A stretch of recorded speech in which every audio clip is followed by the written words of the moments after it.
আসসালামু আলাইকুম। হে হাই, কি অবস্থা সবার? অ্যানাদার ব্র্যান্ড নিউ ভিডিওতে আপনাদের সবাইকে স্বাগতম। আমি আজকে কোথায় যাব, কি করতে যাব তা দেখবেন ভিডিওতে। চলেন, আর লম্বা করবো না ইন্ট্রোটা, ভিডিওতে কথা হবে, গল্প হবে।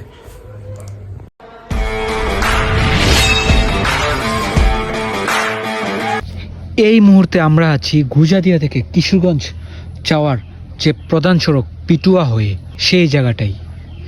তার ভিউটা দেখেন আপনারা, জাস্ট অসাম।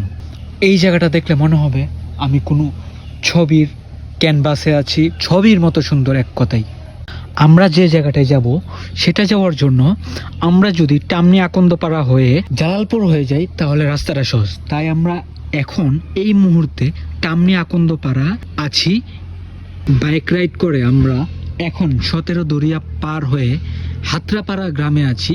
হাতরাপাড়া গ্রামের ভিতর দিয়ে যাওয়ার সময় আমার একটা কথা মনে পড়ে গেল, গ্রামীণ পরিবেশে যে গন্ধটা পাওয়া যায় ওই গন্ধটা শহরে পরিবেশে 70 কোটি টাকা দিয়ে কিনেও পাওয়া যাবে না। হয়তোবা অনেকের কাছে এই গন্ধটা খারাপ লাগতে পারে, বাট গ্রামীণ পরিবেশের যে একটা গন্ধ আছে সেটা আমি ফিল পাচ্ছি, প্রাণ ভরে আমি নিঃশ্বাস নিচ্ছি। মনে হচ্ছে এই গন্ধ, এই স্বস্তির নিঃশ্বাস আমি শহরে পাবো না। আসলেই গ্রাম ছবির মতোই সুন্দর, গ্রামীণ পরিবেশগুলোও কল্পনার চেয়েও বেশি সুন্দর। এই মুহূর্তে যে মাঠের দৃশ্যটা আপনাদেরকে আমি দেখিয়েছি, সেই মাঠে আমার অনেক স্মৃতি জমে আছে।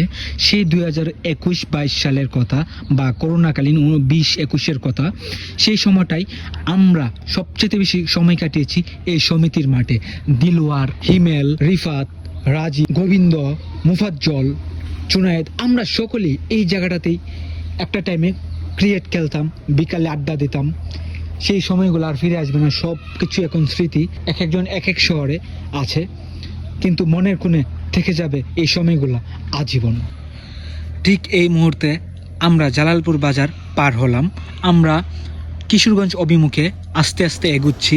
আমাদের বাইকের বর্তমান স্পিড 30 কিলোমিটার প্রতি ঘন্টায়। এখন আমরা বরপুল পেট্রোল পাম্পে এসে পেট্রোল নিলাম।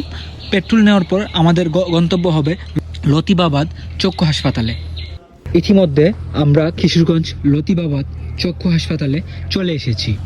এবার আমাদের পালা টিকিট কাটার। আমরা টিকিট কাটতে সিরিয়াল ধরলাম, তারপর আমাদেরকে 300 টাকার বিনিময়ে টিকিট কাটতে হলো। এই মুহূর্তে সিরিয়ালে বসে আছি ডাক্তার দেখানোর জন্য।